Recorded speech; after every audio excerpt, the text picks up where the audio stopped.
Video आप लोग like नहीं करते यार। देखो इतने बेहतरीन बेहतरीन डिश आप लोगों के लिए भाई लाता रहता है हमेशा। चिकन से भाई, चिकन से रिलेटेड मेरी वीडियो आपको मिलेगी यूट्यूब चैनल के अंदर। ठीक है, टेस्ट करते हैं चिकन लेग पीस। भाई पकवान एक नंबर है। चावल के साथ मैं ग्रेवी डालता हूँ, ठीक है। तो यार चेक करेंगे राइस के साथ, राइस और चावल। देखो भाई मेरी एकदम पक चुका है, बढ़िया एकदम, ठीक है।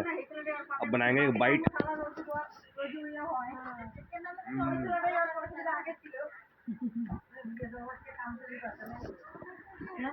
तो दैट इज चिकन जैमन, एक नंबर। तो भाई मजा आ गया बढ़िया से एकदम। देखो ग्रेवी एकदम जानदार बनी है, चिकन पक चुका है, लेग पीस, ठीक है।